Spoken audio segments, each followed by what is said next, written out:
ଜାନୁଆରୀ ମାସକୁ ଜାତୀୟ ସଡ଼କ ସୁରକ୍ଷା ମାସ 2026 ପାଳନ ଉପଲକ୍ଷେ ସୁବର୍ଣ୍ଣପୁର ଜିଲ୍ଲାର ଆଞ୍ଚଳିକ ପରିବହନ କାର୍ଯ୍ୟାଳୟଠାରୁ ଜାତୀୟ ସଡ଼କ ସୁରକ୍ଷା ସଚେତନତା ରଥର ଶୁଭାରମ୍ଭ ସହିତ ସୁବର୍ଣ୍ଣପୁର ସହରରେ ସଚେତନତା ଶୋଭାଯାତ୍ରା ଅନୁଷ୍ଠିତ ହୋଇଥିଲା।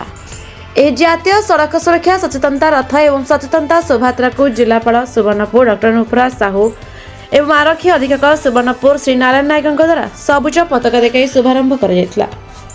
ଏହି ଅବସରରେ ଅତିରିକ୍ତ ଜିଲ୍ଲାପାଳ ସାଧାରଣ ସୁବର୍ଣ୍ଣପୁର ଶ୍ରୀମତୀ ଆଞ୍ଜଳିନା ପ୍ରଧାନ, ଆଞ୍ଚଳିକ ପରିବହନ ଅଧିକାରୀ ସୁବର୍ଣ୍ଣପୁର, ଅଗ୍ନିଶମ ବିଭାଗର କର୍ମଚାରୀମାନେ, ରେୟାର ସୋନପୁର ସମେତ ବିଭିନ୍ନ ସ୍ୱେଚ୍ଛାସେବୀ ଅନୁଷ୍ଠାନର ପ୍ରତିନିଧିମାନେ, ସୁବର୍ଣ୍ଣପୁର ସହର ବିଭିନ୍ନ ବିଦ୍ୟାଳୟ, ମହାବିଦ୍ୟାଳୟ ଏବଂ ଶିକ୍ଷାନୁଷ୍ଠାନ ଛାତ୍ରଛାତ୍ରୀମାନେ ଉପସ୍ଥିତ ଥିଲେ।